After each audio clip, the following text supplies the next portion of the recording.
Hey everyone, welcome to another episode of FabFit TV. I'm your host, Kim Barnes Jefferson. I am a healthy living coach and I help women to ditch the diet mindset so they can live a life of balance and harmony when it comes to diet and exercise. So today I'm really excited about the show. Every time I come up with a show, I'm like, all right, what do people need to hear? What do people need to hear? So if there's ever anything you're like, I need you to talk about this, hit me up. You can go to my website, you can shoot me an email. I'm on Facebook, so feel free. Facebook, FabFit Squad. My email address is squadleader@fabfitsquad.com. Instagram, FabFit Squad. So just hit me up, let me know what you need from me. So today I want to talk about motivation. And that's always the first thing people say, Kim, either I can't get motivated or how do you get motivated? How do you stay motivated? Because I find that people can get there, but staying there is harder. People can just be so demotivated, or maybe they're just stuck in like the stories that they tell themselves that, the thought of getting fitter, healthier, whatever, motivated, just doesn't seem to work. So I just wanted to say, all right, that's the biggest thing that I think that demotivates most people and keeps people from success is clarity. Clarity. And what I mean by clarity, it's what are you chasing? What are you going for? What is your brass ring? And, I thought about this morning. I was listening to, I think I was listening to a podcast. I was listening to something. And the guy was talking about clarity. And he's like, you got all these people hustling and grinding and slaying and, being a boss. But what are you hustling and grinding and slaying towards? Do you have that ultimate goal? And, I talk about Everest a lot. But what's your Everest? Like, what is that top peak that you're going for?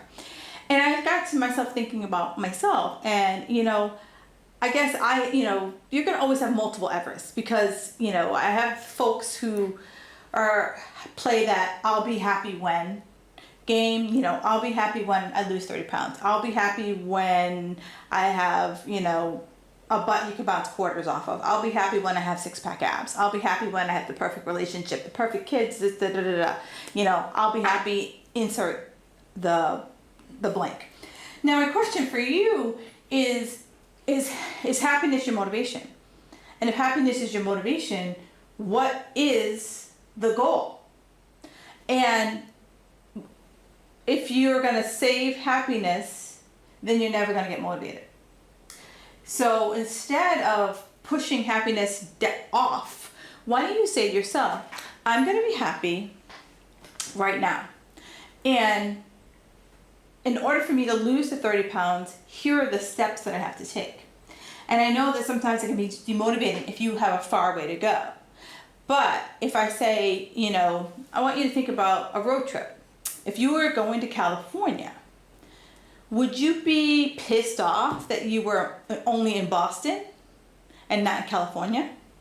No. You would be like, I'm going to California, and you would be all excited about what's happening on the journey. So why can't you apply that to your life? Because if you were like going from Boston to California, as you lay out your plan, you would have way stops. There might be places that you want to stop. You're like, I can't wait till we get to Nashville. And, I can't wait till we get to, Arizona or see the Rocky Mountains or whatever it is. See the Mississippi River. And you'll be happy. You'll get excited about the waypoints. So what I'm trying to say is like motivation isn't about California. For sure, that's motivating. But as you take that climb and that march to California, what can motivate you to keep going? Motivate you to get to that, maybe it's get to Nashville. Maybe it's get to whatever the biggest ball of wax. I don't know. But like figure out what are those waypoints along the way that can get you motivated, that could keep you back in the game.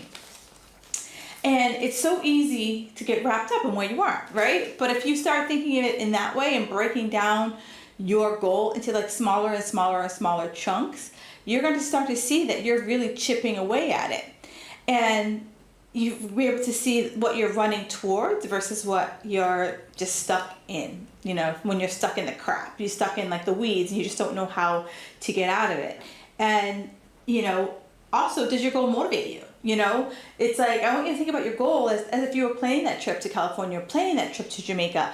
You know, it's like, I remember my husband and I planned a trip to New Zealand, and it like for 6 months, and we were like, you know, this and this, and we were so excited. And I want you have that same excitement about your goals, because if you don't share that excitement with your goals,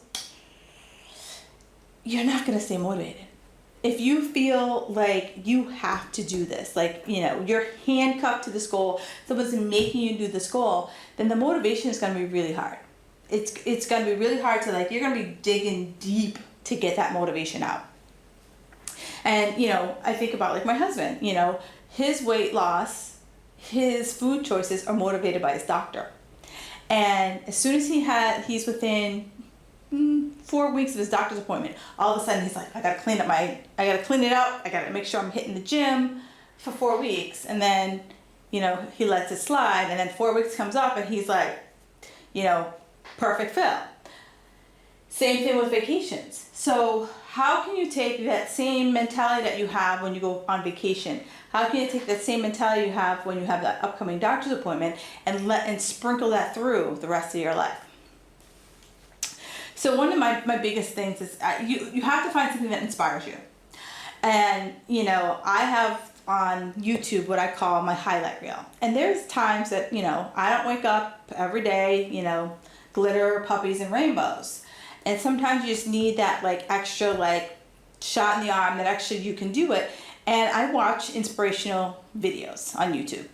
And sometimes it takes me just 5 minutes of, you know, listening to the Tony Robbins, 5 minutes of listening to, you know, motivational clips from all these like movies from multiple genres, multiple generations. And then I'm like, all right, I'm back, I'm in the game, I'm ready to go. Let's do this. But it's like, what is going to inspire you along your route? You know, is it, if I was going to California, is it pictures of California? Is it checking the forecast and seeing, like, you know, especially like here in Boston in the wintertime, like checking the forecast and seeing it's going to be 80 degrees when I go, you know? I also do a lot of reading. I read about pretty much everything. I read business books, I read self-development books, I read health books, I read chick lit, I read mysteries, and I read because I find that reading helps to shift your thinking.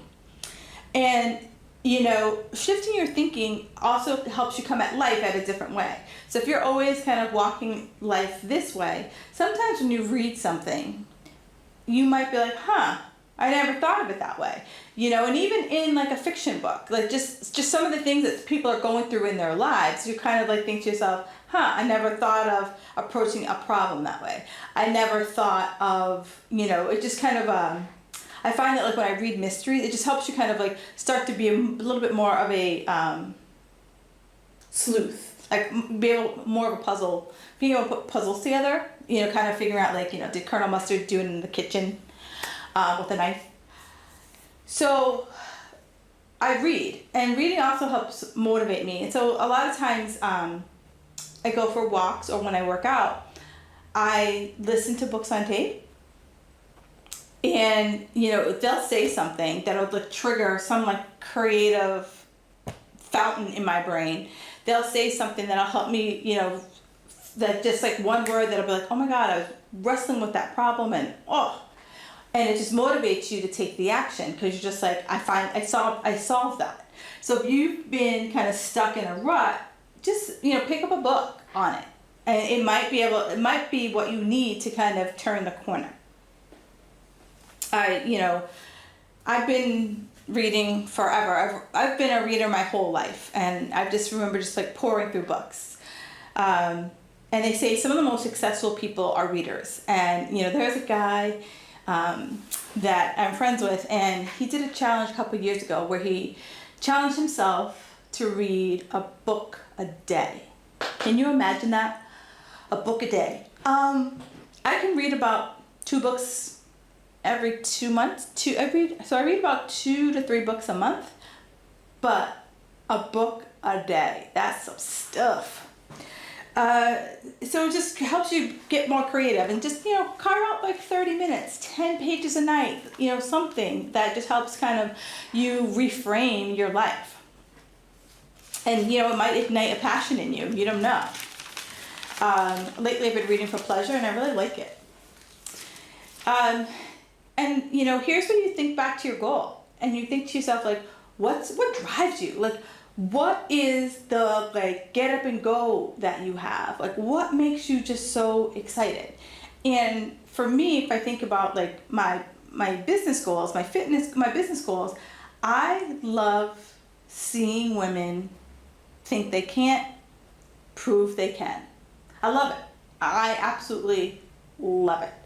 I love it in seeing that they think they can't build a business, thinking that they can't get fit, thinking that their genes are their life. I love seeing women who think they can't. That's what it just lights me up, and that's what drives me, even on the days that I don't want to put in the work for my business.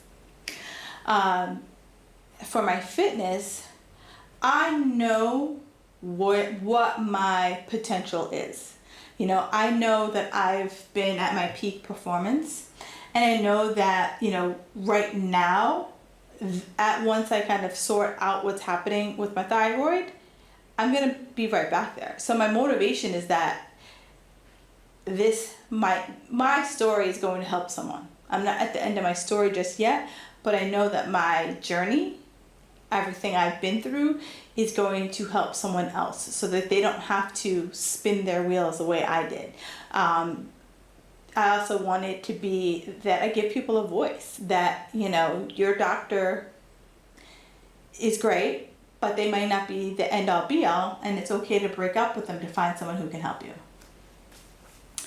I'm a very visual person, very visual. And so I'm always reminded of my goal. It makes my husband cuckoo, but I put my goal all over my house on Post-it notes. And so it'd be a business goal I'm trying to hit, a personal goal I'm trying to hit, a health goal I'm trying to hit. I just put it all over my house so that it's just a visual reminder that it's just stuck in my brain to say, okay, girl, this is what we're doing. And, I want you to think about it like this. If someone started mentioning blue cars, now I just mentioned blue cars. Okay, let's even get more specific. Blue Honda Civics. I just mentioned that to you. Now you're going to start seeing blue Honda Civics all over the place. That's why I put up the Post-its, because when you see blue Honda Civics, it just puts your brain into seeking mode, and your brain is always like, oh, okay, I know what a blue Honda Civic looks like. I'm gonna find it, and then you always are seeing those blue Honda Civics. So that's what I'm training my brain to be like, I'm looking for 5 new clients, and it's going to be like 5 new clients, 5 new clients, 5 new clients. It's like I'm looking to add, 10 pounds to my deadlift. And, those things are just going to keep popping up. I also take the time to visualize my success. Now, this one was a hard one for me. This one was hard. I'm not going to lie. I remember when I first started coaching, and in the coaching program that I went to, every class started with a visualization, and I was like, really? Why? And I was like, I'm not of this. Like, this is just not my jam. Then lately, I remember I was, working, trying to up my mindset, trying to, get my mind in a better place. And one of the things that the woman I was working with at the time asked me to do was to write my ideal scene. And your ideal scene is, what would life be like when you got your goal, right? So it's not me putting my life on hold. It's saying, imagine, close your eyes, and imagine what that ideal scene is when you have your goal. You know, what does your day look like? Who are you with? What smells are around you? How do you look? How do you feel? And just really kind of tell a story. Like, think about, you know how you're reading a book and they're setting the scene, like you can't see it, but it's setting the scene. And so when you know how, like, some books you read and like and if they're baking, you can actually smell the cookies, you can see the paint on the walls, you can see the tablecloth. That's how deep your ideal scene has to be. And it's you just like dreaming. And then, you know, it's taking pieces of that ideal scene. And so there's two ways you can go about doing it. You can record yourself saying the ideal scene and then listen to it before you go to bed and listen to it when you first get up in the morning. Ooh, excuse me, I have no idea what's going on with me. And listen to it first thing in the morning, because right as you go to bed and right as you're getting up, your brain is a little bit more receptive to putting those thoughts and those dreams in your subconscious. The other thing you could do is, I journal every morning, and one of the things you could do is physically write out your dream life.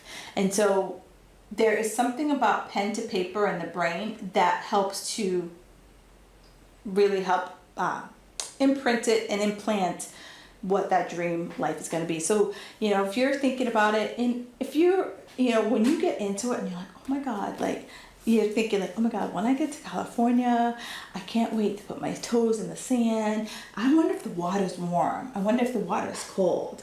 I wonder if I'll learn how to surf. Yeah, I'm so learning how to surf. Like, so you're just really getting into it, so that you're just like pulling all of this great energy to you. And when you pull all that great energy to you, you're like, there is no way on God's green earth this isn't happening. So take like 5 minutes each day just to like visualize what it'll be like when you hit that goal. You know, the future's a powerful motivator, you know, because we keep saying when, but why don't I think about that when, so that it makes me want to get there faster. You know, not faster and going for like the quick, you know, quick weight loss solutions. It's really think about, oh my God, like, yeah, today, if I take this step, I'm going to get there faster. This step, this step, this step, this step. This one, I was like, oh, do I put this on? Do I not put this on? But then I decided I'm going to put it on. Tell me that I can't. Now, I'm motivated when someone tells me I can't. It's my way of being like, back up. This is happening. And you know, I never really thought it was motivating to me until probably like 15 years ago.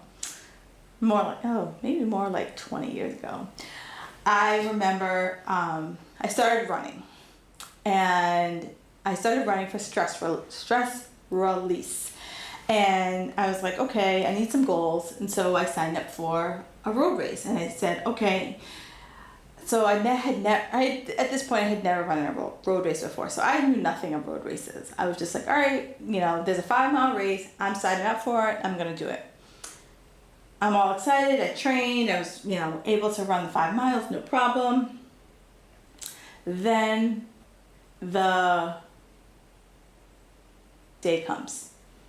It's pouring rain, and I was like, oh, how many if they cancel it when it rains? I don't know this. I'm like, I wonder if they cancel if it rains. Like, and I'm like, do I call someone? Do they call me? And this is like 20 years ago. So this is, before like the internet, before Facebook, before any like real ways of letting you know, other than like someone like picking up the phone and calling you or sending you an email. So at the time, my boyfriend, now husband, he goes, it's probably still on, but you don't have the mental stamina to run the race. And I was like, if looks could kill, he'd be dead right now. So I was like, all right, I'm like, get up, we're going. And I get up, I get dressed, you know, I put on my rain gear, and I go to the race. Fortunately, by the time I got to the race, the rain had stopped and it was totally fine. But he was like, you don't have the mental stamina. And I was like, okay, brother, motivated. because before I was totally not motivated. I was like, oh my God, I like practiced, I ran all this time and I can't believe it. And I was like, screw it, I'm going. And ran the race, and then I started running multiple races after that. And then I was like, I thought back of like other times, like I was waitressing, and I was waitressing for a really long time because I was like, I didn't know what I wanted to be when I grew up. I didn't know when to get a real job. And then it was like a Friday night, and I'm like waitressing, and my boss said, I can't even remember what he said to me, and I was just like, you know what? I got a college degree. I do not need to work here. And he like looked at me like, did you just say that? And I was like, I did. And I can't remember what had transpired, but I was just like, I don't need you in your damn job. So I was like, oh, I have a college degree. I don't need this. And I remember I just walked out into the floor and continued my shift. And I was like, I went home that night, and I was like, you know what? I need to find a new job, because I think at some point that comment's going to come back and bite me in the tush. So like a month later, I found a new job where I was using my college degree. So for me, when you tell me you can't, I have to sit, I like dig in my heels, and I was like, bring it. I have to show you that I can. I have to show you that you don't know Bo Jackson when it comes to me. And that's a motivator for me. That's a complete motivator. And it's just really, I don't know. Some people are like, someone tells them they can't, and they shut down. That's when I'm like, let's go, game on. I'm fortunate that I'm able to surround myself with people who are my cheerleaders. I'm fortunate that, when I do these crazy things, I have people who are like, oh, that's not so crazy, Kim. And, I ask you, do you have those people? One of my mentors, she has the best expression. Do you surround yourself with balcony people or basement people? And so, these are people who think that, the glass is half full. They live in the balcony. They're like, the deluxe apartment in the sky. Everything is green pastures and rainbows. Or do you live in the, oh, I can't, this isn't gonna work, that would never happen, not for me. And if you're trying to be in that deluxe apartment in the sky, you can't be hanging around with those people who tell you that you can't, and you believe them. You gotta be like, you know what? It's been real, but I gots to go. It's not, or as they say, it's not you, it's me. Those kind of things. So I really want you to think about that. And think about, who do you surround yourself with? You are the sum of the 5 people you surround yourself with. And if those 5 people are not your cheerleaders, those 5 people are not the people who tell you that you can be an astronaut if you so decided, then you need to find yourself another tribe. The beauty of, now we have so much social media that it's so easy to find a tribe that will lift you up. And that's one of the reasons why I created my Facebook group, The Fat Fit Life, is because I just saw so much health malarkey being spewed all over the place that I wanted, my tribe to have a place where they can ask me true health related questions, and me be able to say, that's malarkey, that's true, that's malarkey, that's true, and feel comfortable and confident that I wasn't because I was trying to sell them something, it wasn't because I had an alternative agenda, it was my really saying, these are the facts, you do with them as you will. The other thing that motivates me is, a new playlist, a new playlist or a new song, that song, you've seen a lot of things floating around social media, Despacito, where the song comes on, people can't stop dancing, people can't stop moving. Think about those songs that you have that you just can't stop moving. It motivates you. It makes you feel like Rocky running up the stairs of the library. I think that was in Rocky 2. But think about those kind of things. I get motivated, like going to a new gym, trying a new class, things like that just keep you going. Because it's these little things that I've given you is what gives you the consistency. And it's the consistency that gets you the results. And so if you can find these little things along the way that keep you moving and grooving, you're going to hit your goal in no time. And you're going to want to set another goal to keep going. And you won't be doing these little short sprints and then go back to the way you were. Short sprint and then go back to where you were. This starts to become a lifestyle. So it's, it's all about starting to like pull the weeds one weed at a time. Just one weed at a time, step by step, you'll get there. So I'm so happy to share my motivational tips with you. And if you guys have any motivational tips, please hit me up on Facebook. I can be found at Kim Barnes Jefferson Coach. I can also be found on Instagram at Fab Fit Squad. And in 2 weeks, so that would be August. Where has the summer gone? That'll be August 8th. I am going to be having my friend Carrie